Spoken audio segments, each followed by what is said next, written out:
nothing. I'm the daddy now. Next time I'll fucking tell you.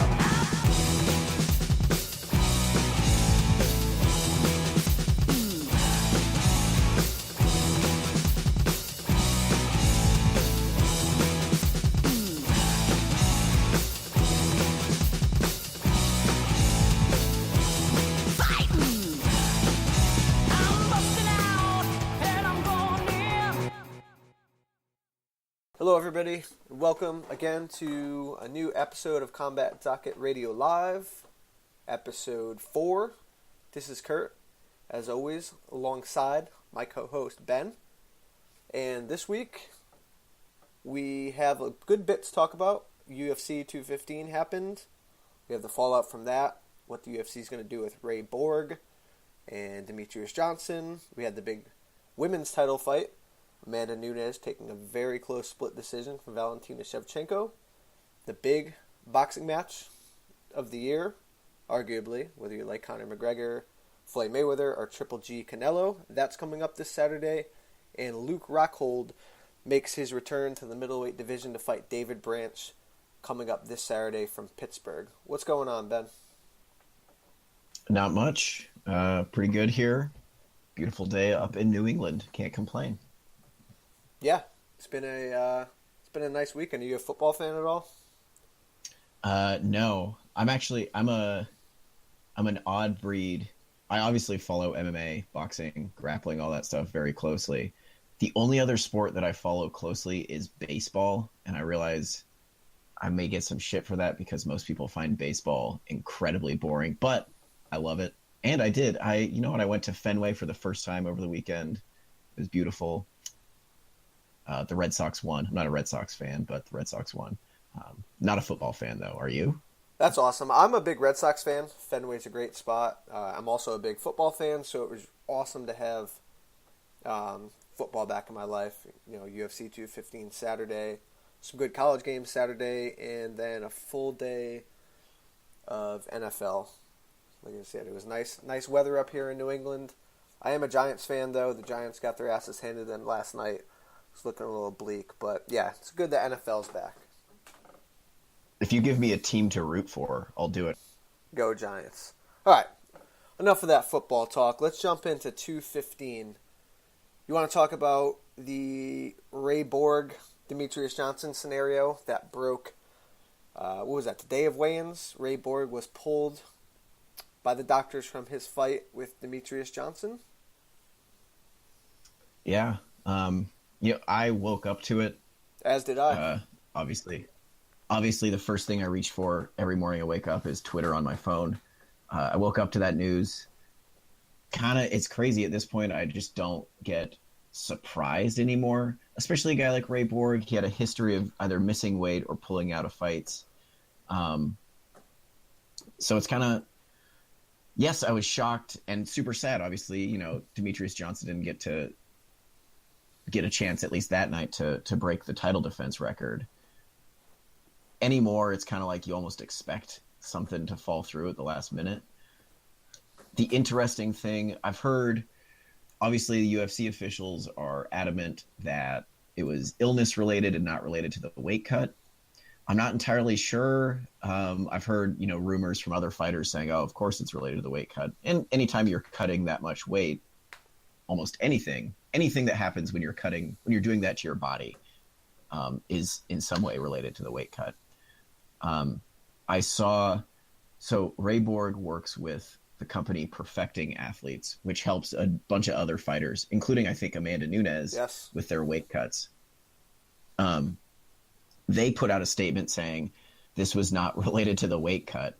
Then Ray Borg put out a statement saying they don't have the right to speak on my behalf.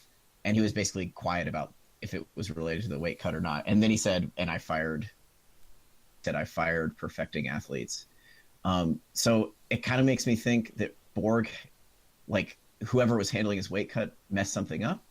But I've also seen a lot of news, people being adamant that it was like legitimately a viral illness or something.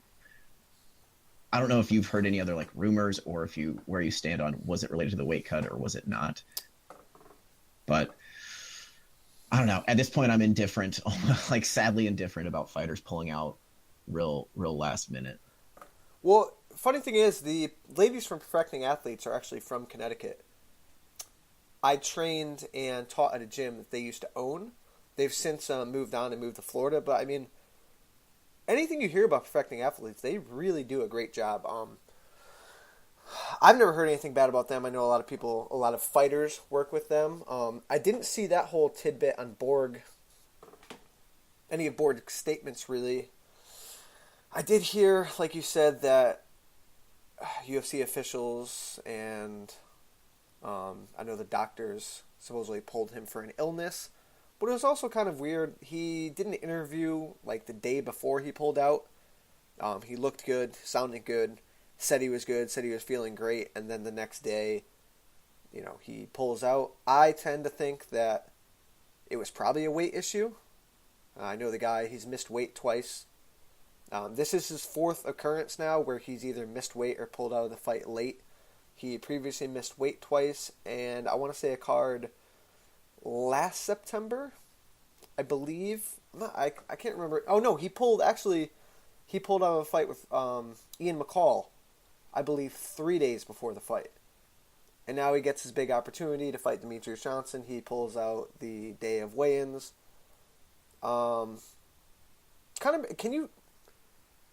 I guess the question becomes, can you trust Ray Borg for the magnitude of this fight? I've heard that they're trying to reschedule this fight for, I believe, October 7th at UFC 216. But can you really trust this guy? I mean, this is his fourth occurrence. I mean, shit happens. You get sick. I understand that, but this is not his first time. He's missed weight twice. He's pulled out late before. Can you trust the guy? I mean, I want to say just flat out no. I mean, he seems like a great guy, and I'm sure if it was weight related, he was trying his balls off to make weight. Right.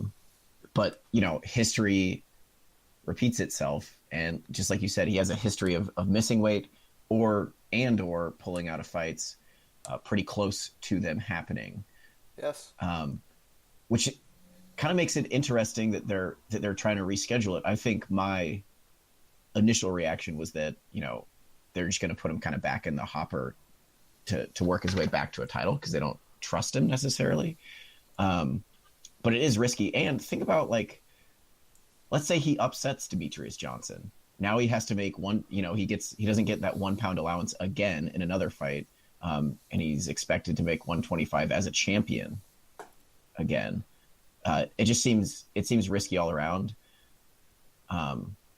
And I'm kind of surprised we didn't hear Dana White given one of those kind of typical speeches where he says this guy has to move up in a weight class or whatever. Right. Because he's missed before in this is the highest leverage spot that he's missed. I wouldn't trust it. And I'm surprised if they are trying to reschedule it. I've heard that as well. They're trying to reschedule it for just a few weeks from now.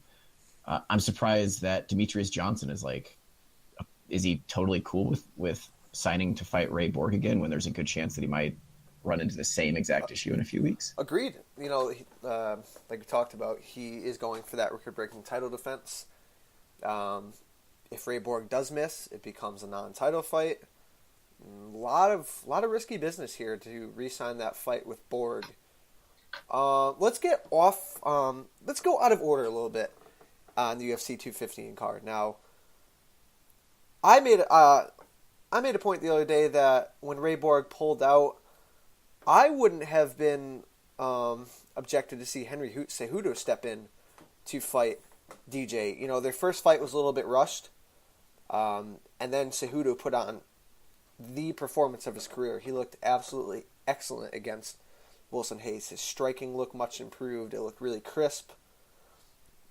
He didn't even have to show off his wrestling at all. We know he's a former Olympic gold medalist, so he's got the ability to take it to the ground. I thought the first fight, like I said, with Demetrious was a little bit rushed. Again, I'm kind of surprised that the UFC didn't have a contingency plan for Ray Borg, who's had a history of pulling out of fights, and you had a big flyweight fight on the card. Again, DJ just mopped up the floor with Wilson Hayes, but And it's, flyweight's a little bit shallow. DJ's already beaten pretty much everybody. He's beaten Benavidez twice. The only really fresh fight outside of Ray Borg was Sergio Pettis, who just fought not too long ago. But I'm a little bit surprised that they didn't have a contingency plan, and maybe going ahead to October 7th, they're going to line somebody up in case of another Borg screw up. Yeah. And I mean, looking at the card, looking at UFC 215, you kind of would have assumed that Cejudo was a bit of a backup plan. However, looking at, and we'll talk, I'm sure, a little bit about how his fight went. Looking at his performance, I bet DJ is a little happy that he didn't have to fight Henry Cejudo on hours' notice or whatever. Right. Because Cejudo looked awesome. But yeah, assuming Henry Cejudo is fine, he's not hurt at all from his fight at 215. I know they've done in the past where they pay guys literally just to be on weight, to make weight as a contingency plan for these types of situations. I guess the only reason I can think that they didn't have a contingency plan on at 215 was because there was another title fight. So, I know in the past, several years ago when TJ Dillashaw was set to fight Renan Barão in a rematch, and Barão pulled out, I think he fell and hit his head. Remember? And they still went ahead and had TJ Dillashaw fight Joe Soto, which was obviously nobody knew who Joe Soto was then. Very few people really know who he is now. So I'm kind of surprised they didn't do something kind of like that just to have DJ a chance to break the record. But yeah, whatever. I mean, Cejudo might not have been ready, or he might not have been down for that kind of a last-minute opponent change. Yeah, you never know. I tend to believe that it didn't even really cross the UFC's mind. I think they, like you said, they already had a title fight. They decided just to go with Nunes and Shevchenko as the headliner, move DJ to 216. But talking about let's just stay on Cejudo, and then we'll go back to the top of the card. Cejudo got a big win. He knocked out Wilson Hayes, another former title challenger, with relative ease, never in any trouble. Striking looked great. He took almost more of a karate type stance. His stance was a bit weird. It was almost a little Lyoto Machida-esque, a little bit Conor McGregor-esque. I know he worked a bit over in Brazil with the Pitbull brothers. He worked with Lyoto Machida during this camp. They paid dividends. He looked vastly improved in the striking department. If not DJ, I believe they should run it back with Sergio Pettis. I think that fight makes sense as a number one contenders fight. Pettis is coming off a big win. Cejudo is coming off a big win. If they are going to go with the Ray Borg DJ fight, I think Pettis and Cejudo make sense to be the next up for DJ. Yeah, I'm with that. That fight, the Cejudo Pettis fight, when was it originally scheduled? I'm trying to look that up now, but it wasn't that long ago. No, it was in May. He was scheduled in May. It looks like, and he pulled out with a hand injury. But yeah, goddamn, he looked great. Exactly what you're talking about with the kind of different stance. It wasn't that different, He always, I felt like, had more of kind of a traditional boxing stance, but his footwork was really emphasized that kind of darting in and out motion. So I hope he uses this stance more moving forward, because it really lends to his crazy athletic abilities and quickness. Just so confident in there. And I think Wilson Hayes maybe got in on a single leg at one point, and I love watching Henry Cejudo wrestle, because it's like he's against a child. Wilson Hayes had Cejudo's leg all the way up off the ground trying to finish a single, and there was zero threat of him finishing that takedown. Right. Just incredible stuff. And yeah, maybe it's just because it's fresh in my mind, but I would love to see him fight Demetrious Johnson again. Yeah, that was my thought. Totally different fight. I agree, and that was my thought. When I saw Borg pulled out, I immediately thought, hey, maybe throw Cejudo back in there. And then after watching this performance, I mean, wow. again, the guy looked great. He, like you said, his footwork looked great. His combination punching looked great. His straight right looked awesome. That's ultimately what he put Hayes down with. Hit him with a clean straight right in the second and finished him on the ground. If Borg and DJ do decide to go forward with that fight on August 7th, I think Pettis and Cejudo make a ton of sense for the number one contenders fight. You got to think, too, Cejudo had that razor-thin decision with Joseph Benavidez that arguably won. A lot of people felt Cejudo won that fight. So he's making big leaps and bounds. He was a little bit rushed in there with DJ, but honestly, aside from Benavidez, who's not rushed with DJ? It's such a shallow division. DJ is just head and shoulders above everybody. And even Sergio Pettis, to his credit, came out and said, he didn't really call for the title shot. He said he'd like to fight one more fight. I think, again, Cejudo is a big step up for him. That fight makes sense. Winner fights DJ if they do go ahead with this Ray Borg fight. And sadly, it kind of leaves Benavidez in no man's land. He already lost to DJ twice. He got finished in the last one. So we'll see. Yeah, I don't think Benavidez has a fight scheduled right now either. No, he doesn't. Let's see. He's injured. He's injured right now. But yeah, I scored the Cejudo Benavidez fight in favor of Cejudo, but razor close, just like you said.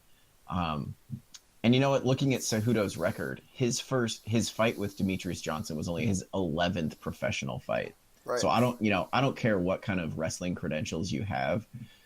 Fighting a guy like Demetrious Johnson at your 11th professional fight is, it's huge.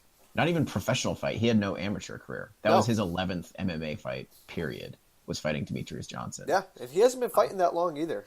But, again, he's growing leaps and bounds. He looked really, really good in that fight. Yeah, I would love to see him fight Sergio Pettis, who is a guy I think Sergio Pettis is coming along real, also by leaps and bounds. I would pick Cejudo to beat Sergio Pettis, but I don't think that's not a gimme fight for Cejudo at all, I think, unless, you never know. No. And on the flip side, if Pettis comes out and beats Cejudo, he's definitely ready for DJ. As ready as you're going to be for DJ, either one of those guys, if they do make that fight. And again, they had the fight already scheduled. Cejudo hurt his hand. I think it makes sense to go ahead and book Sergio Pettis and Henry Cejudo again. Yeah, I'm with that, for sure. All right, let's go to the top of this 215 card. Amanda Nunes eked out a very close split decision win over Valentina Shevchenko. How did you have the fight scored? I had it 3-2 for Nunes. I gave her rounds 1, 3, and 5, which I know at least one judge. I don't know if it was both of the judges that gave her the fight, but I know at least one judge had it that way. So I had Shevchenko winning the fight 3-2. I gave Nunes the 1st and 5th. I gave Valentina 2, 3, and 4. I thought she started off really slow. Both fighters started off slow. I think Nunes was a busier fighter in the first round. But I thought in the middle rounds, Shevchenko really started to counter Nunes well. Nunes was walking forward, but she wasn't throwing all that much. I thought Valentina was really landing the better counter shots. I thought she started to land some kicks well. She put together a couple combinations. Again, in the 5th, Nunes had that takedown finally. I don't think she was able to do too much with it. It's kind of the fight where you have to beat the champ to become the champ. Like I said, I had it scored for Valentina, but in no way, shape, or form was it any sort of a robbery. Neither fighter did anything too decisive. It was a very methodical, technical fight. I will say for Nunes, her cardio looked excellent. I predicted Valentina to win by decision, with Nunes tiring as the fight went later. But Nunes was fresh going into that 4th and 5th round. No grappling at all. We both kind of thought that Nunes might come in with a grappling-heavy game plan, which she didn't. Again, she had to take down the 5th round, kind of sealed the deal for her in that fight. I don't think the fans booing that fight was warranted whatsoever. I thought it was a very technical fight. I mean, the Just Bleed fans, I'm sure they were had some beer flowing through them, getting a little frustrated, didn't know what they were watching. I thought it was a great fight. Yeah, I mean, I thought it was, at least for me, it was compelling. The kind of that's a better word for it. Yes, compelling. The like shifts. I felt like, so Nunes comes out that first round, and it's obvious that she's fighting against type. She's not fighting her typical self. Mm-hmm. And I think Shevchenko then kind of adjusted to that in the second round, and thought, all right, I need to be a little bit more aggressive. I need to lead. And she did, and I thought, both you and I agree that Shevchenko won the second. The third was super close. I think that's the round that everybody's kind of debating. I don't know if anybody's debating it, or they're just all kind of agreeing that it was super close. And then I want to say the fourth, Shevchenko came back out and was more aggressive. Both you and I agree that she won that round. And then the fifth was when I think Nunes had in her plan to go for a takedown in that round. But yeah, I mean, I don't know if I expected Amanda Nunes to, yes, make some adjustments, but I didn't expect her to fight so, cautiously, standing at range and kind of just landing leg kicks. She has a good jab that she landed a few times, but Nunes never really committed like she typically does, I think I almost know it's because she was so concerned about gassing out, right, going for the finish. Part of me is a little disappointed that we didn't see Amanda Nunes kind of fight like herself, but the other part of me is also a little impressed because A, she showed that she has the cardio to do it, and B, she fought kind of so against type for her. She showed a pretty cerebral fighter and stick to a game plan. I don't know. It's also, to that end, it shows kind of the limits of Valentina Shevchenko. Yes, she's a great striker, but when she's asked to be aggressive, when she's asked to be on the lead, she struggles. However, her counter strikes, if Nunes, was to commit to a strike at all, I felt like Shevchenko was coming back with 2, 3, 4 strikes of her own, like a lot faster than Nunes could throw. Compelling fight because I liked kind of looking how each fighter kind of approached each round differently. But yeah, not exactly the slobber knocker that Just Bleed fans are going to go crazy for. No. Yeah, I thought... Yeah, like you said, I mean, Shevchenko just didn't... She wasn't able to take the lead in that fight. She was content with sitting back, countering, which, again, I felt her countering won her rounds 2, 3, and 4. But it's a title fight. I mean, you gotta switch up the game plan. You gotta make the judges feel that you've done enough to take that belt off Nunes. And I think, I don't think rounds 2, 3, 4 were all close. They were all razor thin. I mean, you could have given them to either fighter, I think. And while she was countering well, Nunes was moving forward the whole fight. Again, octagon control. She was backing Shevchenko up. The judges see that. Compelling fight. Technical fight. Wasn't the most pleasing for Just Bleed fans. But again, it's a fight you can debate all you want. Shevchenko is super unhappy. I even think I heard something about her wanting to dispute the decision, which I have a better chance of winning the lotto than she does of having that fight overturned. I mean, it was razor thin, and it's a little murky what Nunes is going to do from there. I mean, I clearly think those are the best two 135-pound fighters in the world. Holly Holm's still in there. She got that big win over Betch. But she's been linked to fighting Cyborg. And I think the only girl that really would make a claim for that title shot right now is probably Raquel Pennington. Yeah, she's won 4 in a row. Yep. Let me pull up these rankings right now. Let's take a look. She's won 4 in a row. And Raquel Pennington's last win was a win over Misha Tate. She retired her. She retired her, yes. Yeah. I would agree that she has the best claim there. They might do Holly Holm just because Holly Holm does surprisingly good numbers, like she draws in fans. I don't know if part of it is because I'm sure the way she looks, she's preacher's daughter. She has a good kind of persona, and a lot of it has to do with the Rousey rub, if you will, of her knocking out Ronda Rousey. But if you want to talk about deserving, I think Raquel Pennington is far and away the most deserving of a title shot there, especially, and they could do that fight if they really want to. Doesn't make any business sense maybe, but if they want to stick it to Amanda Nunes for pulling out of a fight before, put her in a fight with Raquel Pennington, very few people know about. Well, if looking at the rankings, I mean, Shevchenko, Nunes are 1-2. Holly Holm, but again, she can make a claim for the title fight, former champ. But I've been hearing a lot of rumblings about her and Cyborg, which again, I think Holm poses a bit of a threat for Cyborg. She's a big name. Then you got Juliana Pena, who was subbed by Shevchenko in her last outing. Ronda Rousey, she's doing her TV thing. And then Raquel Pennington's ranked number 5. Sara McMann just lost, which we're going to talk about. Kat Zingano, no idea what's going on with her. Durandamy, Alexis Davis, Liz Carmouche. Yeah, I think you got to go Raquel Pennington or Holly Holm. Possibly even a trilogy fight right off. No, I don't. I think did see some people calling for another Shevchenko fight. Super unlikely that they do a third fight.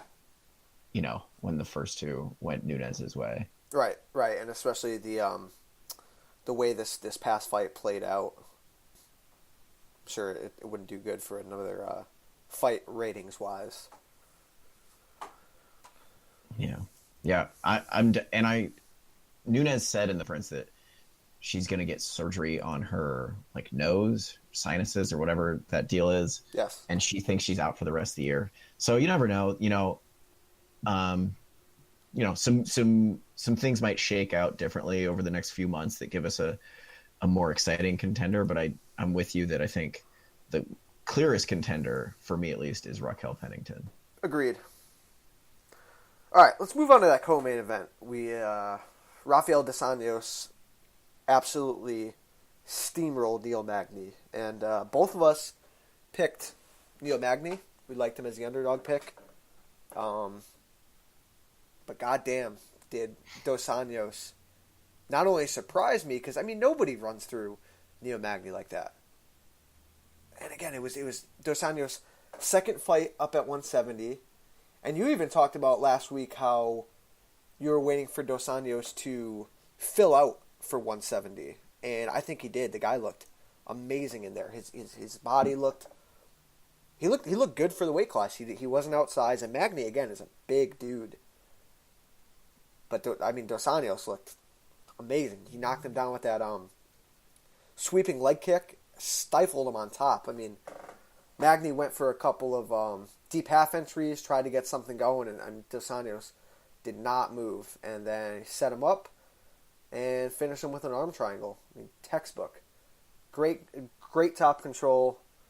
Beautiful setup for the choke. It was what, a minute 30 into the fight? Yeah, domination. I think I personally forget of how good, because I forget how good RDA's his top game is. I think part of it is because he's a good wrestler and a good takedown artist, yes. But he's not the most dominant. He's not an incredible wrestler. He'll take a takedown if it's there. So he doesn't fight for top position like a collegiate wrestler maybe would. But once he gets there, man, there was no shaking him off the top. Like you said, Neil Magny trying a couple of deep half stuff, nothing doing, pass straight to mount, and then locking up the choke. Incredible. Couldn't be better for dos Anjos. And I was saying this way back when dos Anjos was lightweight champion. I think he's in terms of endurance, power, speed, durability, just raw physical attributes. He's one of the best in MMA, I think. Right. Specifically, I remember like after he beat Anthony Pettis, the ass whooping that he put on Pettis over the course of 25 minutes, like that takes some real physicality. And he has it. And I think it's translating to 170. Absolutely. But yeah, just smooth stuff. If he can get on top of anybody in that division is in trouble. Neil Magny's not the best fighter off of his back, but he's a top 10 welterweight. He's not a slouch. Yeah, Neil Magny is no walk in the park for anybody. He's fought some great fighters, and for Dos Anjos to go out there and do that to Magny in only his second welterweight fight, I mean, he's not getting any gimmies. He's a former champ, but he's not getting any gimmies. I mean, looking at the UFC welterweight rankings, and I know Dos Anjos called out Woodley after the fight. Woodley does not have a dance partner as of now. What do you think about Dos Anjos getting that title fight against Tyron Woodley next? I would like a RDA Woodley fight, if for no other reason, just the style matchup of it. RDA would definitely bring the fight to Woodley. Woodley, we've seen a couple of lackluster, maybe not lackluster because he's been really safe, but not very entertaining fights from Woodley. I don't think RDA would let that happen. When Woodley allows himself to be backed up into the cage, RDA is going to unload on him there. He's going to capitalize on that. Absolutely. I think I would be excited to see Tyron Woodley in a fight like that. But personally, I'd prefer to see RDA fight Robbie Lawler before he fights Tyron Woodley. Just because I want to see him. I want to see more of him at welterweight. I know we just said that he's filling out and he did great, but he also, he didn't have to try. He got on top of Magny with that kind of sweep leg kick. We didn't get to see any of his like wrestling or really his pressure game. I'd like to see more of that. And it's hard to not want to watch a Robbie Lawler fight. But I would also have no qualms with giving him a title shot right now. Yeah, I mean, he definitely asserted himself into that top echelon. Stephen Thompson is going to be fighting Masvidal, I believe, on the GSP Bisping card. So that's coming up. You got Robbie Lawler sitting at number 2. I think, if not Woodley, like you said, I think Robbie Lawler, Dos Anjos makes a good bit of sense, because I'm not ready to throw Robbie Lawler back into that title fight just yet. I think Dos Anjos, Lawler, again, anything Robbie Lawler is going to produce, just pure violence. I think Dos Anjos is a good dance partner for there. Damian Maia just lost. Condit somehow is still ranked number 5. He hasn't fought in a while. All those guys have all the top-ranked welterweights have either lost to Woodley or Damian Maia. Yes, agreed. Basically. So it's a fresh fight. Again, if Stephen Thompson beats Masvidal, no one is going to be clamoring for that third trilogy fight between them. Masvidal beating Thompson, okay, now you got a fresh fight there.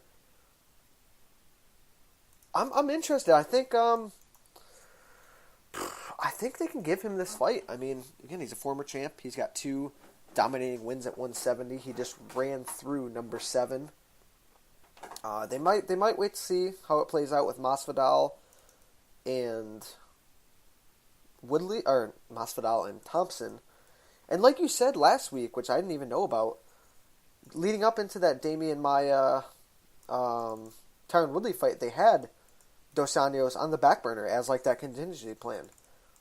So he's definitely in mind. I think I can see him either fighting Woodley, or I think that Robbie Lawler fight definitely makes the most sense.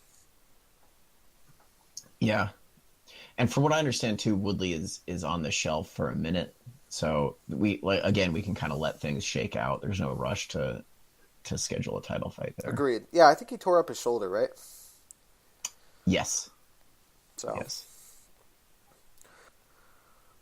we already talked about Cejudo, Wilson Hayes. Ilir Latifi had a big win over Tyson Pedro. Mm-hmm. Solid fight. Uh, I think Latifi is. I think he's going to be that gatekeeper. He's a good gatekeeper. He's a vet. He has a lot of big names that he's fought. Fought some of the best. I mean, I don't see him becoming a title challenger anytime soon. But you throw him in with a guy coming up the ranks. I mean, you get by Latifi. I either think he made it or he lose to Latifi, and he might need a little bit more time. And I think that's what we saw with Tyson Pedro. Yeah, absolutely. I think Latifi's. It wasn't the fight that I expected. I expected it to be a little bit more of a barn burner, but I think Latifi's experience showed through here. Pedro kind of went to the well too many times with his like leg kicks, or not leg kicks, but body kicks and front kicks. Latifi just kept on countering them. Pedro looks like a guy that still has a ton of potential, but also looks like a guy that only has like 10 minutes of professional cage experience or something. Right. That was his first fight getting out of the first round. So definitely the road is just beginning for Pedro. Still a guy that I'd be excited to watch, but Latifi was too much for him this early in his career. Agreed. I thought Latifi's wrestling really did him well too. He was able to take it down when he had to. He played fought a really smart fight, a really veteran fight, and Tyson Pedro definitely has a ton of promise, but he hit a big roadblock in Latifi. Bit back to the drawing board. How about Latifi versus Edilov? I can get down with that. Right? That's another hyped prospect. Another hyped prospect. Throw him in there with Latifi. Let's see how he does. See if he's ready for it. And I think it's a good point about Latifi. So Latifi can test these guys. Both, he can test their striking, because Latifi, he's not a great striker, like technically. No, but he's got power. He throws hard, and he's definitely going to test a prospect's wrestling as well. Yep. And again, Latifi is a great wrestler, but he's also not, he's not like an incredible wrestler such that he's going to out wrestle everybody in the division. I think he's a good measuring stick for most people in all kind of facets of the fight. Agreed. Last fight on the main card, a bit tough to watch, especially if you're an old school Gilbert Melendez fan. I mean, Gilbert Melendez, tough as nails, almost too tough for his own good. That was a bit tough to watch. He lost a clear-cut unanimous decision to Jeremy Stephens. And I think a lot of people, including myself, I would say, were so caught up in how goddamn tough Gilbert Melendez is. But on the flip side, I mean, that was an amazing performance by Jeremy Stephens. He looked so good. He stuck to a game plan. His striking looked great. We even talked a little bit about last week how Stephens' actual technical striking is a little bit underrated, because you think of him as a brawler, a guy who just goes out there and wings bombs, and I mean he's got pretty refined striking. His combination punching looked great in this fight. Again, his leg kicks, which you highlighted last week, looked amazing. He caught Gilbert. He was throwing those low calf kicks. He was throwing below the knee, and it was tough to watch. He kept hitting him, forced Gilbert to switch off to southpaw, and then he started working on Gilbert's opposite leg. A very impressive performance from Stephens. Yeah, I mean, I think that, same as you, I think that the takeaway should be how impressed we are with Jeremy Stephens. I don't know how long he's been with Eric Del Fiero and Alliance, but I feel like he's finally kind of put it all together with that style. That those Team Alliance guys, Phil Davis, Dominic Cruz, Alexander Gustafsson for a while at least, those kind of outside stick and move strikers that kick well, and kind of pot shot well, as well as obviously combination punching. The most formed Jeremy Stephens we've seen with that style. he was. I think the knock before on him was if you could just kind of move your feet a little bit and move around, Jeremy Stephens will chase you and not really be able to do much to you. But man, he landed those kicks early, and then that just killed Gil's movement for the rest of the fight. But yeah, Jeremy Stephens looked great. Gil is tough as hell, obviously. Have you seen his wife posted a picture of his leg that's making its way around the internet today? Have you seen that? I did. Yes, I actually retweeted it on my Twitter. That was looks bad. it looks bad. I don't think it looks as bad as Uriah Faber's leg did many moons back against Jose Aldo, but if you guys haven't seen the picture, go check it out. Gil's legs are a mess. His whole below the knee is swollen, bruised. It looks painful. I want to ask, so for listeners, both Kurt and I, we're not like UFC fighters or anything, but we train. I've never like personally learned or taught anybody a kick below the knee. Like it's always, for me at least, everything I've learned has been kind of traditional Thai style kick in the meat of the thigh. I've never seen anybody teach it, but obviously it's a technique that is getting kind of widespread use in MMA, that low calf kick. Well, the first guy I really saw implement into his game a couple years back was Ben Henderson. Yeah, all those MMA lab guys use it. Yeah, I guess he kind of started a trend. I mean, even if you karate chop your own calf muscle down there, you can feel it pretty pretty quickly. Imagine getting it's like a baseball bat. Jeremy Stephens kicks hard, and especially to have that just kicked repeatedly over and over. And I've had that in sparring where I've had a bruise or that little soft spot where you get kicked, and guys will just kick it and kick it and kick it, and that it takes its toll. And again, Gilbert is tough as hell, but Jeremy Stephens performed really well. And give me Jeremy Stephens versus Yair Rodriguez now. Woo. Take my money. Take my money. I'm down with that. 145 is such a fun division. I think it's for several years now. It's been my favorite division because put him in there against Yair Rodriguez, put him in there against Korean Zombie, right? Korean Superboy, whatever that guy's name is. There's so many fights. I know Jason Knight just lost, but dude, 145 is stacked with fun fights. And Jeremy Stephens, I know he just beat Gil Melendez and he looked great, but like I don't want him taking fights like he's moving towards a title. I want Jeremy Stephens just in action-packed, right? Bingo. And Yair Rodriguez, why not? Yair now has that first loss in the UFC, so it's not like they only need to give him, they're not building Yair Rodriguez anymore. They did build him, he lost to Frankie. But give him Jeremy Stephens, whether that's an easy fight or a tough fight, it doesn't matter. It's going to be fun. It's going to be fun as hell. And again, Jeremy Stephens, if you can believe it or not, is only 31 years old. Jesus. I mean, he's had so many fights. He's fought. I mean, if you look at the guy's record, he's fought everybody. He's fought Frankie. He's fought Cub Swanson. He's fought Max Holloway. He has fought everybody. And I feel like he's just only entering his prime. His technicality is so refined nowadays that you never know. I mean, the guy might have one more run in him. He's ranked number 8 right now. You give him a prospect like Yair or somebody, and we'll see. Korean Superboy would be fun. Korean Zombie would be fun. Any of those guys. Jeremy Stephens is guaranteed violence. Yeah, I'm down with that. You think it's and just yeah. Go ahead. I was just going to ask. You think it's time for Gil to hang him up? I don't get the sense that he wants to. What is he, 1-5 now in the UFC? That's picture this. If you were to tell me in 2013 when Gilbert Melendez signed with the UFC that in 2017 he'd be 1-5, I'd call you fucking crazy. Yeah. And he, fought for a title and everything. Had a great fight with Diego Sanchez. I don't think he didn't. Well, and you know what? He didn't look bad at all at 145. No, like physique-wise, not at all. He looked great physically. I don't think he wants to be done.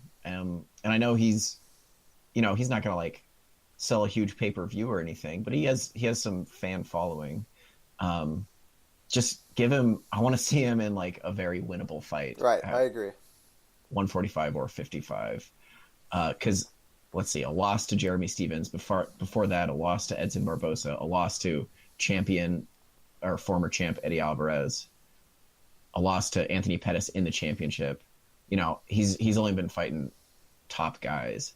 That leg is going to take a while to shrink back to normal size, but after that happens, give him, somebody like Chaz Skelly or somebody like that I think he can win. Do you think he's in any danger of getting cut? Or do you think the UFC is going to keep him around? Because he does a lot of the broadcasting stuff. He's a vet. I think they keep him around. And I don't think they want to see him. However, I don't know how WME IMG is kind of running their business. Part of me wants to say they don't want to see him go to Bellator, but part of me thinks they don't really care. I was going to say, his wife is signed by Bellator. Scott Coker would love to pick up another Strikeforce guy. I think it'd be interesting. And they can do some sort of family promotion. Yeah, right. Like they had the Coutures back way before. Yep. Yeah, Ryan Couture is still fighting over there. Yeah. Oh, yeah. So, I don't know. I think we see him in the UFC for a while longer. I don't think he's done. Yeah, I think he's in the twilight of his career, but I'd love to see him. I'd love to see him in a winnable fight, maybe get another win, and then, think big picture, think retirement. He's 35 years old.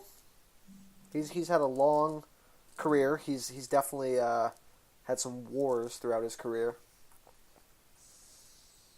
Yeah, he might, and he seems like the type of guy that could go in. I don't know, they could go into coaching, something like that. Yeah. I think he's the type of guy that's around MMA for a while. He has his own gym out in San Francisco, El Nino Training Center, so he's definitely involved with that. He's got his wife fighting, so who knows? Yeah. Sara McMann. Did you see that?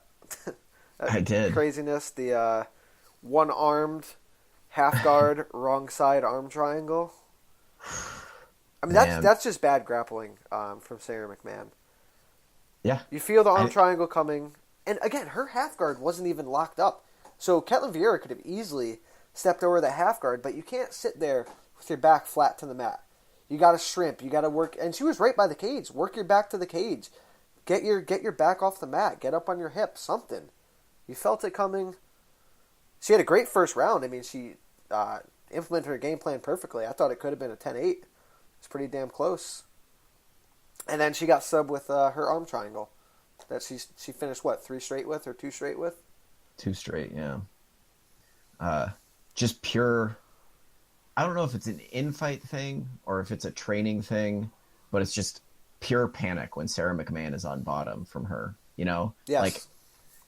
Like I said, I don't know if it's just in a fight she kind of has this mental lapse or whatever once she finds herself on bottom, or if it's a training thing, Sometimes you see super elite wrestlers like that never practice a situation where they're on their back in practice. If that's the case, then man, shame on her coaches. Right. Because Ketlin Vieira she has a judo background. She's not a phenomenal takedown artist, but Ketlin Vieira can and will and did. She's very competent. Yes. Yeah, put you on your back. But yeah, man, her bottom grappling, just move your hips, do something. Just literally laying on your back with a super loose half guard, and then not even like the thing is when that hand is ready for the tap. It's like she's not trying to create space to clear the carotids. She was just ready to tap. No framing, nothing. Just laying flat on your back, loose half guard. Not even proper technique. I mean, nothing. It was literally not even proper technique. I was like, what the hell is that? I don't think Ketlin Vieira expected to get the tap there. No, I don't think so either. She was just, let me smash a little bit here, sap some of her energy, and then she tapped. I was like, all right, well, that'll work. Big win for her. Definitely a new player in the 135-pound women's division. She's got some skills, for sure. Absolutely. Sara McMann's a huge win. Mm-hmm. So yeah, I think McMann is maybe in the twilight of her career as well, if not that might have been it. She might retire soon. But Vieira, don't sleep on her. She looked really good. Who'd she fight before this? Ashley Evans Smith, I believe. Ashley Evans Smith, yes. And she looked pretty good there. Yeah. She's still pretty raw, I think, but taking down Sara McMann, that's pretty impressive. Yeah, it was a beautiful takedown she took her down with, too. Yeah, foot sweep, I believe. Right. Did you get to see Rick Glenn against Gavin Tucker? I did. Well, Rick Glenn looked great. I assume, do you want to talk about the questionable officiating and or cornering there? Yes. Goddamn. I mean, enough is enough. How the hell did that ref let that go? I mean, first round, Glenn won. Tucker was in the first round. It was definitely a close round. But from the second round on, I mean, Rick Glenn just put it on this dude. And the thing was, like, Rick Glenn, which is such a veteran move, I mean, he made Gavin Tucker carry him throughout the cage. Anytime they were in a clinch, anytime he took him down, Glenn's just weight was on top. He was punching the whole time. He was heavy. He was transitioning. I mean, it just swarmed Gavin. And by the end of that third round, Tucker had nothing left. And to his credit, I mean, the guy is super goddamn tough, but I felt enough was enough. At the end of that third round, they needed to stop it. His corner needed to throw in the towel that the ref needed to stop that fight. It was just unnecessary punishment. It looked like his orbital might have been broken. His jaw might have been broken. I mean, he was beat the fuck up. God damn. It was hard to watch. Not a good look for both the Edmonton Commission, which had kind of messed things up in the death of former UFC fighter Tim Hague, who died under the Edmonton Commission's watch. And it's also not a good look for his corner. Like, I've been watching a fair amount of boxing fights recently to get in the groove of this Canelo Triple G fight, and you just see so much more intelligent corner stoppages in boxing, or it's just so obvious this guy's not going to win the fight. Save him some brain damage, save him from surgeries or whatever is going to happen, and just throw in the towel. I think it's a cultural thing in MMA where people are afraid to stop the fight, but dude, no shame in that. It was just a bad look, and I watch thousands of fights a year probably, and I still get queasy watching ones that shouldn't happen any longer.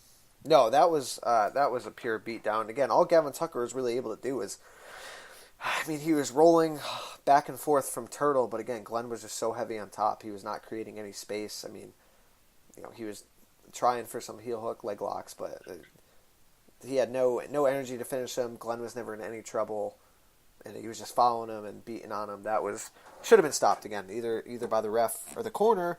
And again, when you bring up the Edmonton Commission, you look at that, and then you look at the Gilbert Melendez fight, and I mean, really, should Gilbert have even be able to see that second and third round when he could barely even stand? Probably not. And they brought in a doctor. Going back to Gil Melendez's fight, they bring in a doctor.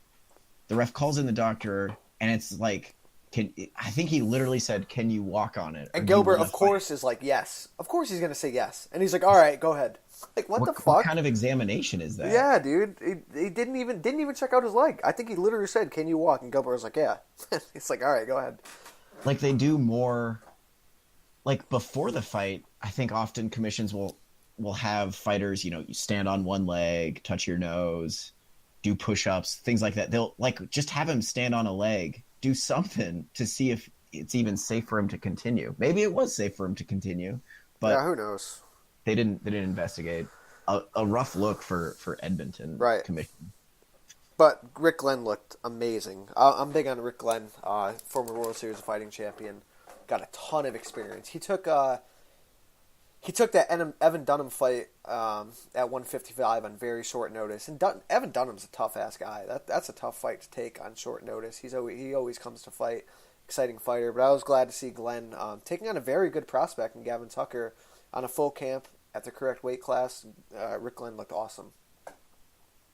Yeah, a lot of fights available for Rick Glenn, who's an action fighter. I hope they put him on maybe like the first fight on a pay-per-view or co-main on a fight night card, because he'll get eyeballs there.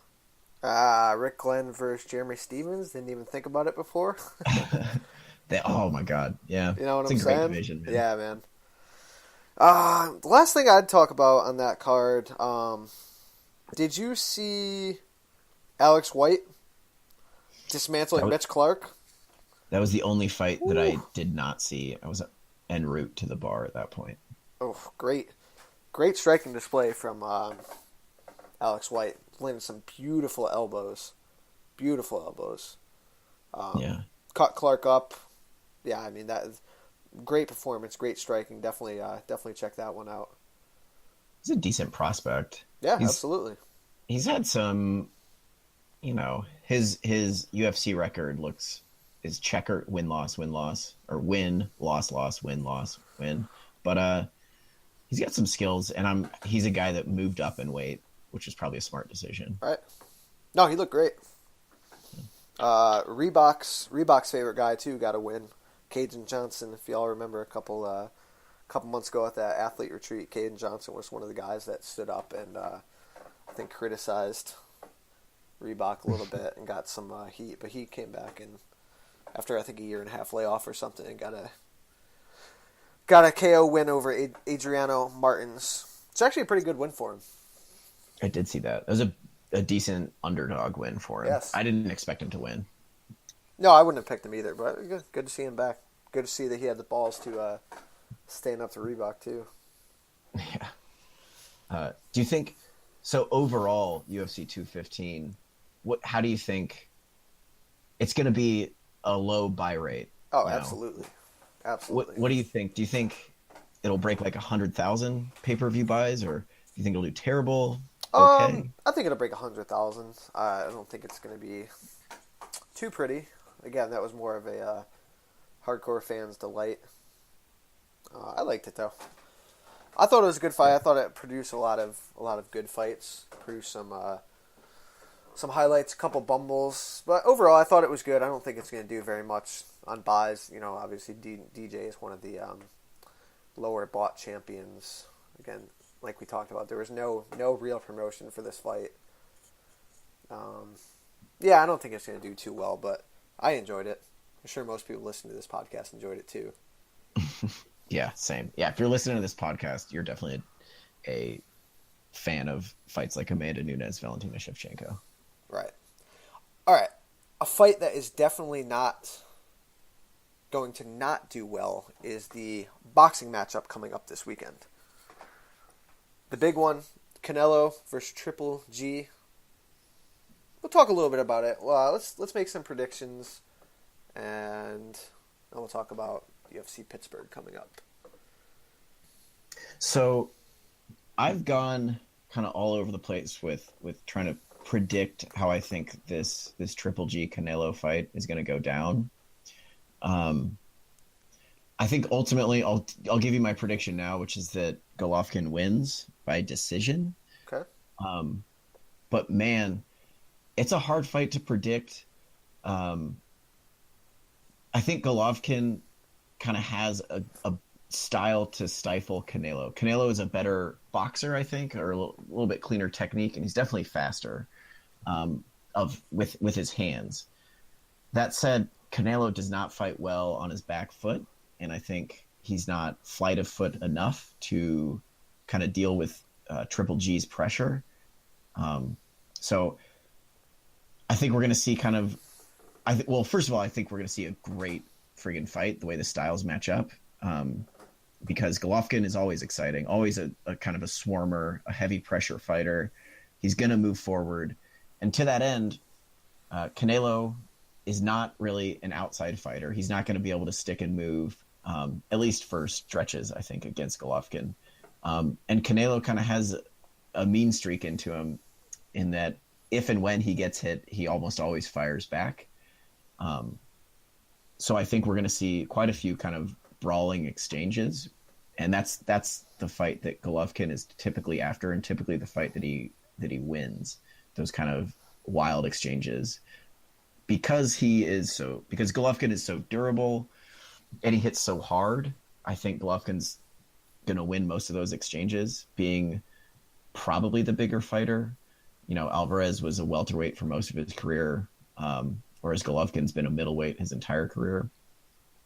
The only thing that gives me pause about picking Golovkin is that, Canelo is a pretty creative puncher and a pretty creative counter puncher, and Golovkin is definitely going to be there to be hit. And Golovkin's, I think, 35 or 36.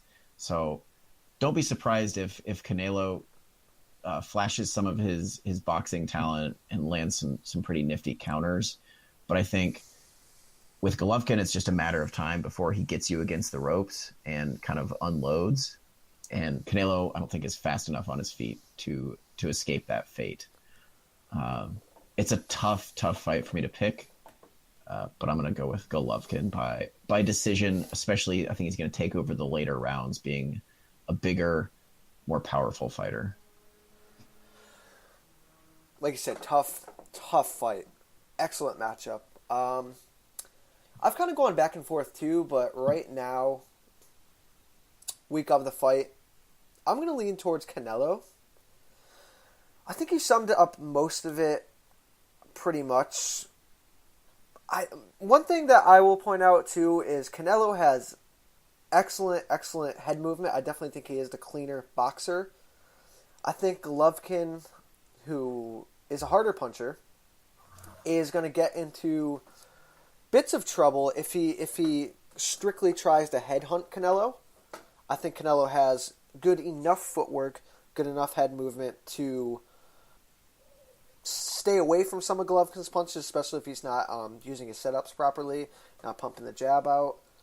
I think Canelo is going to employ a body-heavy style in this fight. I think he's going to go to Golovkin's body early and often. But like you said, Canelo definitely doesn't stray away from a firefight. I think they are going to meet in the center a good amount in this fight. If Golovkin does start to land, could slow down Canelo, but I think the body shots on Canelo's part are going to slow down Golovkin. Canelo's also a very in-shape fighter. He doesn't really have any cardio problems, where I'm not going to say Golovkin has any cardio problems either. But I think that Golovkin has been able to he's been so head and shoulders above the competition that he's been fighting. I think Canelo is actually a pretty big step up for him. Canelo is such a well-experienced, young fighter. I'm going to go with Canelo by decision. A very close decision. I think the body shots are gonna add up throughout the fight. I think he's going to be able to move around, make Golovkin miss a bit. He's a good counter puncher. I think he's going to be able to get off on some of his counters. I think they're both going to have a lot of success during this fight. I definitely think it's going to be worth the money, be worth the hype. I go with Canelo by close decision. Yeah, I can see that too. And I think it's interesting that you talked about Canelo's body shots, because I just rewatched Golovkin and Daniel Jacobs, and Jacobs' corner was kind of imploring him, go back to the body, he doesn't like it. Go back to the body, he doesn't like it. And Daniel Jacobs is not a great body puncher. Canelo is a fantastic body puncher, particularly, oddly enough, on the counter, which is like when I talk about Canelo being an interesting and kind of creative puncher, it's like you don't see a lot of counter body shots. You see them kind of in the pocket in the middle of an exchange, but you don't see a lot of boxers catch and then return with a body shot. And that is going to be, I agree with you that's definitely the part of the fight that Canelo is likely to have the most success is going to the body, especially on the counter. Because I don't think a lot of times for Canelo to land his big, his big right hand, he needs space to do that, and Golovkin's not going to give him that space. But Golovkin will crowd him, making the counter body shot even more so. I couldn't say that. So even talking about it now, maybe I'm flipping back to Canelo when I think about that. But again, I don't know. That's the beauty of this fight. It's such a good fight, and so often in boxing, because it's different promoters. These fighters aren't fighting for one big promotion like the UFC. So a lot of times in boxing, there's these mandatory challenge, and again, it's kind of the reason why Triple G has been fighting. He's fighting a lot of these mandatory challengers for all these different belts that they have, and a lot of times you can kind of pick and choose who you're fighting and when you're fighting them, and a lot of these top matchups don't happen when guys are both in their prime, either because they'd rather fight a mandatory or whatever gets in the way. But this is an example of two guys willing to fight in the prime of their careers, going for the fight, and it's going to be a good one. I am super pumped for it. Yeah, and if Canelo wins, man, he's the guy. He's the torchbearer. He's the dude. Absolutely. If he's not already, but especially if he wins, he is. So this is a good segue into our next topic, which is the UFC Fight Night Pittsburgh card coming up this Saturday that has to go head-to-head with Canelo Triple G. Tough fight because me, again, as an MMA fan, I'm going to be honest with you, I'm going to be watching that Triple G Canelo fight. I'm probably going to record, or not record, I'll probably watch the fight. I'll have the UFC card on record, but then when the Canelo fight comes on, I'm going to probably put that on the back burner and really focus on that Canelo Triple G fight. You think this really hurts the ratings? For the UFC? Yes, the UFC card this weekend. Maybe a little bit, but I don't think it's a card that was going to do massive ratings otherwise. No.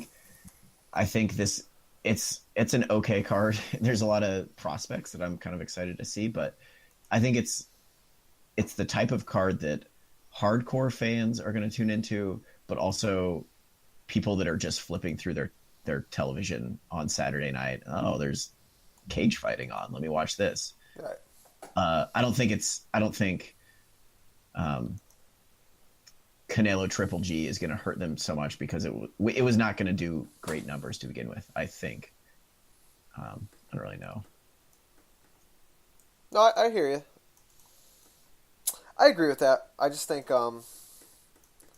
this boxing match coming up has not only the boxing hardcore's attention, but I think fight fans in general attention. And, in the main event it's an excellent main event, and you have one of the UFC's biggest stars, most polarizing stars, Luke Rockhold, former champ, coming back. It's kind of few and far between lately that we've seen Luke Rockhold fight. He's been very outspoken about what's going on in the middleweight division. He's fighting David Branch, and David Branch is no walk in the park. I feel like for for Rockhold's return,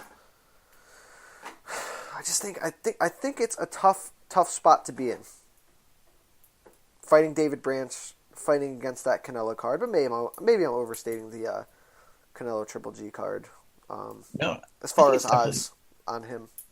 The Canelo Triple G card is definitely the type of card that casual fight fans, like, there's going to be people that only buy like 2 pay-per-views a year, boxing or MMA, and this is going to be one of the boxing pay-per-views that they buy. I think it'll pull in a lot of casual fans that don't watch boxing.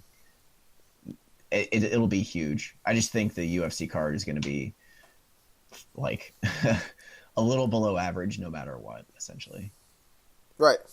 All right, so let's break down this main event. All right. Luke Rockhold versus David Branch.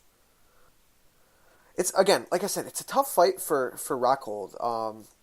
David Branch is a really, really underrated fighter. Not a lot of guys know about him. He was a 2-division champ in World Series of Fighting. He's on I don't even know how many fight win streak he's on. He hasn't lost a fight since losing to Anthony Johnson back in 2012. He's beaten some solid fighters, and he's the kind of guy that can make a fight ugly. He's a good striker. He's a decent enough wrestler, and he's got a very, very stifling top game. He's a Renzo Gracie black belt. good submissions, good top game, good passing game. He's great from the back. It's a tough fight for Rockhold, especially with all the displeasure and all the things going on with Rockhold outside of the cage. I don't know what kind of mindset Rockhold is going to be in. Yeah. And I think that's the key. That's the kind of the X factor here, because style-wise, physical-wise, I think Rockhold holds the advantages. Yes. You know, especially after he beat Chris Weidman, people were talking about Luke Rockhold as being, you know, on that pound for pound top 5 list. Right. You know, he's skills-wise and athleticism, he's definitely a killer. But, you know, he hasn't fought in over a year off, you know, a super kind of embarrassing bad knockout loss to Michael Bisping. Oh, super embarrassing. What he's going to be like coming back. I think he's training full time with Henry Hooft now. Yep, Combat which is Club. a good thing. But it's also, you know, it's indicative that there's change going on in his career and his life. That doesn't always mean it's a good thing, you know. Agreed. I think Henry Hooft is a fantastic coach. It's not anything bad against him. I just think anytime there's a long layoff and a camp change, it's an X factor that you don't know how it's going to turn out. I think it's also a high risk fight because nobody really knows who David Branch is. You know, nobody knows that he was a multiple weight champion in WSOF. I like Rockhold here, despite those X factors. I like him here because I think Luke Rockhold is actually a better grappler than David Branch. I think he's one of the best like MMA grapplers in the UFC, definitely in the middleweight division. His wrestling should be good enough to stay off of his back. David Branch, though, is really, really good at just kind of finding his way into the clinch and controlling you in the clinch, even if he can't take you down. Well, that's the thing, too. He's really great at getting guys to the cage and getting takedowns off the cage. Yeah. And Luke Rockhold can be a little bit passive in that, you know, kind of allow that clinch to happen and let minutes of the fight slip away. Right. Which is not a good thing when you haven't fought in over a year. You know, you want to get in your rhythm. I still think, you know, Rockhold's, hopefully he's kind of tuned up a little bit of his boxing with Henry Hooft. I know that camp has a lot of kind of emphasis on fundamentals, and Luke Rockhold, while powerful and often effective, you know, he's not the most fundamental striker, as we saw in his loss to Michael Bisping. So style-wise, I really like Rockhold here because I think he's a phenomenal grappler. I think he can beat David Branch for the most part at his own game. But, you know, X factor-wise, you don't know what he's going to look like. And David Branch he's I think actually the big takeaway for me, I know I've been all over the place talking about this fight, but I think part of the big takeaway is Luke Rockhold is really, really good at taking advantage of opportunities that you give him.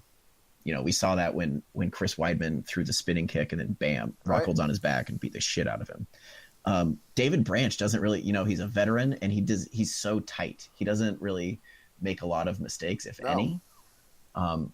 So Rockhold's going to have to be on top of his game the entire fight here because Branch isn't going to give him anything. Yeah, I mean, David... That said, I think Rockhold's just too big, too powerful, and a little too skilled, especially in the grappling. Luke Rockhold is definitely the bigger physical fighter. But David Branch is just a really, really well-rounded guy. He's got good striking. He's got great wrestling. Great on the ground. He's one of those jack-of-all-trade guys. He can make the fight ugly. And like you said, Luke Rockhold takes periods of the fight off. He gets very passive. He almost tries to lull you into sleep. And I think David Branch is going to be able to take advantage of a lot of those spots in this fight. I think Branch knows what he's going up against. I mean, again, he has one fight in the UFC, And look at him now. He's fighting Luke Rockhold, who is a former champ. I mean, this is the biggest opportunity of his career. And I think he knows that. I think he's really going to come out and take it to Rockhold. And I just think, I don't know why, but I think that out of the cage stuff, like you said, he switched camps. He was displeased with the UFC. He was displeased with the title picture. He's sour off of that Bisping fight. He's on huge layoff. What, over a year, right? Yeah, his last fight was in June of last year. Yeah, almost a year and a half. I think that's going to play a big part in the fight. I think Branch is going to be able to make it ugly. I think Branch is really, like you said, really good at getting to the clinch. I think he's going to be able to strike his way into the clinch. I think he's going to be able to get Rockhold to the cage. He's a really, really good wrestler off the cage. He makes it ugly. He's tough on top. I don't agree with you that Rockhold is a better grappler. I think Rockhold is an ample wrestler. I think Rockhold, if he wants, he'll be able to take Branch down as well. But again, Branch is a crafty grappler. I would give Branch over Rockhold the advantage on top. If either one of them were to get on top, I think Branch would have more success. I also think Branch is great at attacking the back and attacking from the back. If he can get Rockhold to turn either against the cage or trying to get up off his feet against the cage, I think he will be able to attack from the back. I'm going to go with the underdog here. I'm going to take David Branch by unanimous decision. I think he's going to make it ugly, and I think he's going to score the biggest win of his career. I can see it. I can see it happening. When you were talking there for a second, you kind of got me going, because I started thinking about, well, how exactly is Luke Rockhold going to win this fight? Because, Branch doesn't give up. He doesn't give you anything. He doesn't give you anything at all. He's such a good kind of, like you said, a jack of all trades, but he couples that with a really kind of sturdy mind. Right. And he doesn't make any mistakes. So it's not like he needs to be great at anything if you don't make any mistakes. That said, I'm going to go with Rockhold here. I think he'll be able to land some body kicks. I think we're going to see some improved kind of fundamentals after training more with Henry Hooft. And I think Rockhold will be able to defend takedowns and or win some scrambles against the cage. He has a good kind of front headlock position. He can take the back sometimes. I don't see Luke Rockhold getting a dominant position on David Branch. I think we disagree, but I think he's a better grappler, but I don't think he's going to get a dominant position on David Branch or be able to hold it. I'm going to go with Rockhold by decision. But don't be surprised. I kind of feel like there's a chance that this is kind of a boring fight, because David Branch is not the most, he's not going to just go balls to the wall on you. If he can get a dominant position, he's going to hold it. And Luke Rockhold will let that happen for stretches of the fight. Which brings me to my point and why I'm picking David Branch. I think he's going to be able to make it gritty, make it ugly, and eke out a not too pretty decision, but the biggest win of his career. It'll be interesting, though. Ask me again on Saturday. I might be picking Luke Rockhold. Who knows? Well, I'm way less confident now after talking about it. I'm not going to... It's definitely not a fight I would put any money on. No. What are the odds for it? I don't know. Let me look that up quick, because that's an interesting point. I'd imagine Luke Rockhold's a pretty significant favorite. Let me see here. He is, minus 450. Oh, wow. So a pretty big favorite. I would imagine there's a lot of people with money on David Branch, though. What's the comeback on Branch? Plus 360. Okay. So right. I guess if I was going to make a bet, I would definitely bet David Branch at that price. Yeah, absolutely. That's a good price. Big opportunity for him, man. He's a guy that deserves it too. Been around forever. All right, so the co-main event is a Just Bleed fans' wet dreams. We got Thiago Alves fighting Platinum Mike Perry, which is going to be a slugfest, to say the least. Yeah. I think, man, Thiago Alves lost to Jim Miller and then beat Patrick Cote Mike Perry, love him or hate him, definitely is in exciting fights, and I think he's not, he's an entertaining guy. He doesn't come off as the most intelligent guy, but he has some skill, and he definitely has a lot of. I don't want to say it is heart. He fights with the heart of a champion, but coupled with his personality, I think Mike Perry is just like the ultimate hard-headed guy who doesn't realize that he's getting hit, so he just keeps on going. And I think eventually that's going to take its toll on Thiago Alves, who is pretty physically outmatched here at his age against a young, big old bruiser like Mike Perry. They both like to counter-strike, or at least be the last guy in the exchange to throw. And I think every time Mike Perry is the last person in an exchange to throw, he's going to win because he's bigger, stronger, maybe faster. We haven't seen Alves really hand leg kicks in a while. Maybe he'll pull that out of the box here against Mike Perry. But you better believe Mike Perry's looking to counter the leg kicks with friggin' bombs. Well, the thing you said, too, was about Thiago Alves' age, is the guy is only 33 years old. He's been in the UFC for so long. He's got so much experience. But again, I think, he's not that old age-wise, but fighting-wise, I mean, he's definitely, he's 33. He's got 22 wins against 11 losses. He's fought the best of the best. But again, he's just got so much wear and tear on him. He's been in some brutal wars throughout his career. He's been finished a couple times. It's a tough fight. I'm gonna go with Mike Perry here. I think Perry actually. I think his technical striking is a little bit underrated. You think of Mike Perry as just like you said, just like a brute, a dumb brawler that just goes out there and just wings bombs. But he actually has some pretty good technical striking. He's a good counter puncher. He's a good inside fighter. I think if Alves were to get back to that brutal leg kicking game we used to see, I think he would have some more success. Because the guy is excellent when he actually uses his legs properly. But I think he's going to get drawn into more of a firefight with Mike Perry. That I think Perry's going to have the advantage there. I'm going to go with Perry by second round TKO.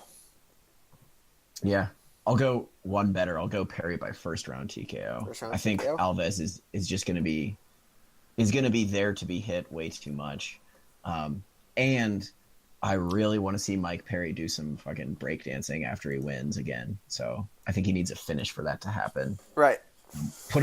Have him do some breakdancing, put him on the mic, and I want to see Mike Perry asked beauty pageant questions. What do you think? How would you solve world hunger? And just listen to that guy talk with his fresh brain damage and face tattoos and everything. Right, just right. Let him go. But I do think he's just way too much for Thiago Alves right now. Right. I definitely think Mike Perry on the mic is must-see TV. I think if he wins this fight, he'll make some sort of funny call-out or obscene comment or something. I look forward to it. To garner more fans. All right. We got Thiago. We have Hector Lombard making his return, fighting Anthony Smith. Anthony Smith is one of those guys that just he's a vet, durable fighter, solid striker. Lombard has just been he's been slowly and steadily declining in his career. He's got a lot of fights. He's taken some damage lately. What do you think about this fight? I think short and sweet. I think Hector Lombard has taken way too much damage and is a bit of a poster child for the after effects of performance enhancing drugs. And I think Anthony Smith is friggin' huge, 6'5", compared to Hector Lombard's, 5'9". I think Anthony Smith kicks Hector Lombard in the head in the second round and shuts the lights off. And and that's it. Maybe Hector Lombard can put him on his back. Anthony Smith does not have good takedown defense. Not whatsoever. And he's not particularly good off of his back, so maybe Lombard can get him down in the first. But that height difference, whew, Anthony Smith is going to land a knee or a kick or something and Hector Lombard. I'm going to go with Lombard here. I think he's been fighting top-level competition for a long time. Again, he is 39 years old. He is kind of one of those post-USADA horror stories as far as body decline. But I don't think the skills have diminished this much. I think this is a very winnable fight for him. It's definitely a step down in competition in comparison to, from what he's been fighting. Anthony Smith's a good vet. He's like you said, he's got very good striking. He's a very, very big guy. But I think Lombard is going to go to his roots. I think he's going to be able to take him down. And I'm going to go with Lombard by first round stoppage via ground and pound. I could also see that. I think people forget. Go ahead, man. Sorry. I was going to say, people forget Hector Lombard beat Jake Shields by taking him down. Right. Like, the dude can grapple and take people down. And Anthony Smith is not a super good wrestler by any stretch of the imagination. No, but I do think the longer the fight goes, I think the more it favors Anthony Smith. Yeah, he won his last fight. I remember because I was in Kansas City for the fight live. Anthony Smith won his last fight in kind of he won it in the third round, and it was after kind of waiting out the other guy for the first couple rounds. So he's tough. He has cardio. He's dangerous for the whole 15 minutes. There is two very exciting young prospects on this card. Gregor Gillespie, a former NCAA Division I champion whose striking has looked excellent so far in his career, is fighting Jason Gonzalez. And Kamaru Usman is fighting Sergio Moraes, which is a little bit weird of a booking because I feel like Usman is ready for that that next echelon of competition. I think Reis is actually a bit of a step down for him. I feel like he was ready for a bigger name here. I feel like this fight was supposed to happen, I believe, a couple years ago, and it got scrapped. And I feel like they just kind of went back to it, maybe because there was nothing else going on, or I don't know, name came to mind. Kind of one of those weird matchmakings for a big prospect with a lot of potential. Yeah, I thought, and they were talking shit on Twitter. I thought Usman and Colby Covington were going to fight again. I would get down with that. That fight sure. makes sense, absolutely. But yeah, in my head, Usman was just like 2 or 3 fights away from, like, if he wins 3 fights, he's in a title shot for sure. Agreed. He's a stud. He's a stud, yes. So yeah, I mean, this seems like a very winnable fight for him, but also dangerous. Moraes can grapple. I pick Usman to win, because, like you said, he's a stud. He's a great athlete, really, really good wrestler. But yeah, it's a weird fight for him. They're not pushing him like I would have expected. No, I agree. I think Usman gets it done, though. I think he gets it done, and hopefully he gets a bigger step up in competition. I also think Gregor Gillespie gets it done too. That guy's awesome to watch. Really fun fighter. Yeah, and a lot of people don't. I feel like Gillespie didn't bring as much hype as I would have expected, or maybe I was just out of the loop when he came into the UFC.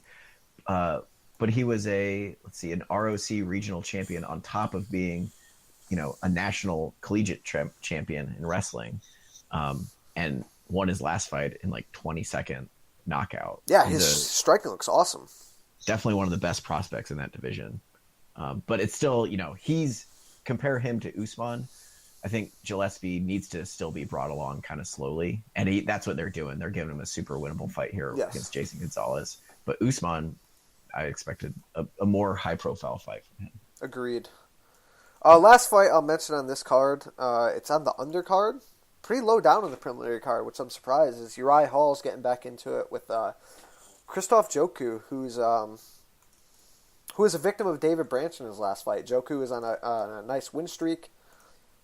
He's one of those guys that's just so under the radar, but he's a great fighter. And Hall just, I mean, one fight Hall looks like a killer, then the next fight he's just so far away from that mold you think he is. I mean, the guy has the physical tools to be a killer, but it seems like he's not all there mentally for some of these fights. Yeah, he just doesn't. I feel like he doesn't pull the trigger when he needs to, and then sometimes it's like he doesn't like flow with the fight. He's either he's either not there like mentally, and he doesn't pull the trigger when he needs to, or it's almost like he thinks, all right, now I got to get after this guy, and then when Uriah Hall is super aggressive and gets after the guy, he's almost less effective because that's not how he fights. He needs to be like in kind of this like flow state, you know, just kind of counter, spin kick, it's there, et cetera, et cetera. Has all the tools to be dangerous. But I think Yatko is like a style nightmare for him because he can outpoint him, be a more voluminous striker, as long as he stays out of, you know, some spin kick danger. I like Krzysztof Yatko here to take it pretty handily. And Yatko is also, like you said, flying under the radar. He's a pretty decent like clinch fighter, takedown artist in his own right. So don't be surprised if he puts Uriah Hall in his butt a couple times. Yeah, agreed. Hall's sort of an enigma. I mean, like I said, 1 second he's on, 1 second he's off. I tend to favor Yatko here too. Just I think he's a more consistent fighter. I think he's a hungrier fighter. I think Hall just he's just not there mentally. But then again, I mean, the guy could win by spinning back kick on Saturday night, and I don't think we'd be surprised. You know what I'm saying? Yeah, he's dangerous at all times. Yeah, that's about all I got for this card. It should be fun. Not the biggest card on paper, but it's got some fun fights. Yeah, if I'm watching it at home, I'll probably do the like dual. I'll have some fight either the boxing match on my computer or the UFC fights on my computer, and then something else on the TV. I'll probably do a little combat overload, assuming I'm watching at home. What else you got? Anything going on outside of the big things going on this weekend? Not that I'm aware of. We'll have some stuff next week. I think Bellator is coming up pretty soon. ADCCs, I think, are they? They're 2 weeks? ADCC is next week, and I'm actually working on an article previewing the ADCC, so look out for that on CombatDocket.com. You just wrote an article last night, or it did it come out today about Amanda Nunes and UFC 215, right?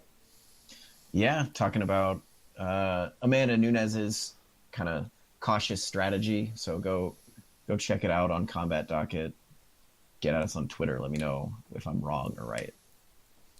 Darren Till got signed to fight Donald Cerrone. That's about the only tidbit we could talk about that's sticking out in my head. Interesting booking. I think he called out Santiago Ponzinibbio, and I think they did him one better, putting him in there with Cerrone. It's a big step up for Darren Till. Yeah, huge step up, and it's a main event. In Poland. Good for him, man. Shoot your shot. Go get it. And you know Cerrone is going to fight whoever, whether it makes sense for him or not. So, yeah, I think it's a good fight. Darren Till is definitely a big prospect, but Donald Cerrone is a motherfucker to fight. So, we'll see. It's going down in Poland in October. Man, quick turnaround for Till. Yeah. Good for him, though. He was in a barn burner, too. That fight with a Bojan dude was not the easiest fight on the body. But hey, I mean, he wanted to fight. He called out Ponzinibbio. They did him one better. They gave him Donald Cerrone. So I'm for it. It's going to be a striking battle. Cerrone brings it. Till brings it. We'll see if Till's ready for that stage. Yeah, I suppose so. I'll be watching. Yeah, man. I think that's about it. That's it for me this week. As always, thank you guys. I say it every week, but follow us on Twitter at KCPKO, at Benjamin Abrigo, at Combat Docket. Enjoy the fights this weekend, and we'll be back live again next week for another episode.